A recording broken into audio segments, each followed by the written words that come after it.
আসসালামু আলাইকুম। আমি আজকে এসেছি হজরত শাহ মিসকিন শাহের মাজার। এটি অবস্থিত ভালুকা এবং গফরগাঁওর মধ্যবর্তী স্থানে। গ্রামের নাম হচ্ছে মুখী গ্রাম। ইতিহাস থেকে জানা যায় উনি হচ্ছে হজরত শাহজালালের একজন সহচর ছিল। তার সহচর হিসেবে বাংলাদেশে উনি ধর্মপ্রচারক হিসেবে আসেন। তারপরে হজরত শাহজালালের নির্দেশ অনুসারেই উনি এই গফরগাঁয়ের ময়মনসিংহে এখানে আসেন ধর্মপ্রচারের উদ্দেশ্যে। এবং উনি এই পাশটাতে আপনার কিশোরগঞ্জ, গফরগাঁও, কাওড়াইদ, শ্রীপুর, ত্রিশাল, ভালুকা, ময়মনসিংহের বিভিন্ন স্থানে উনি ধর্মপ্রচার করেছিলেন। বর্তমানে এটি শাহ ফাহাদ ফকির নামে একজন এটার দেখভাল করেন। তার বাবা ছিলেন শাহ দিনদার ফকির। পর্যায়ক্রমে তিনি এখন এটার দেখভাল করতেছেন। এছাড়াও বাংলাদেশে প্রায় 32টি আস্থানা আছে এই হজরত শাহ মিসকিন শাহের।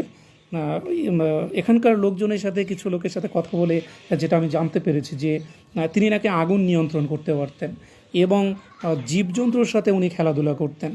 মানে উনি নিয়ন্ত্রণ করতে পারতেন, এরকম একটা কথা আমি ওনাদের কাছ থেকে জানতে পেরেছি।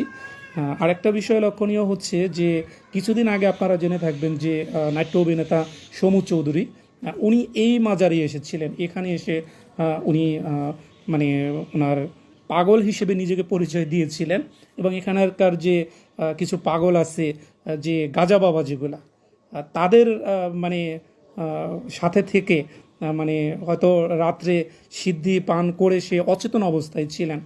তারপরে কি হয়েছে আপনারা সবাই জানেন। তবে দুঃখের বিষয় হচ্ছে যে আমি আজকে শুক্রবার যে গিয়েছিলাম, তো ওখানে ওনাদের কোনো পাগল আমি দেখতে পাইনি।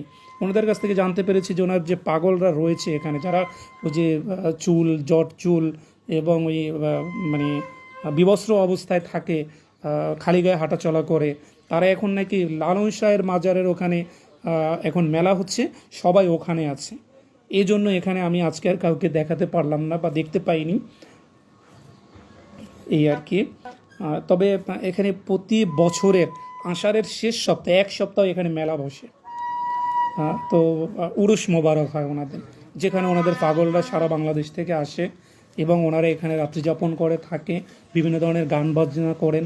আসলে সত্যি কথা বলতে কি, আমাদের দেশে আসলে অলিয়াল্লাহরা যে ছিলেন এটা সত্য, তারা কিন্তু ঠিকই ভালো ছিলেন।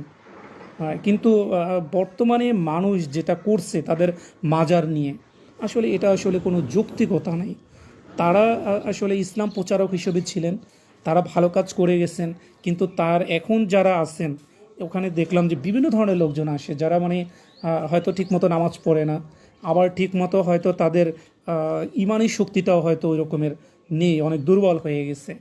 তবে একটা জিনিস ভালো লাগছে যে এখানে এসে আমি গেটের সামনে দেখতে পেয়েছি যে সিজদা করা এখানে সম্পূর্ণ নিষেধ।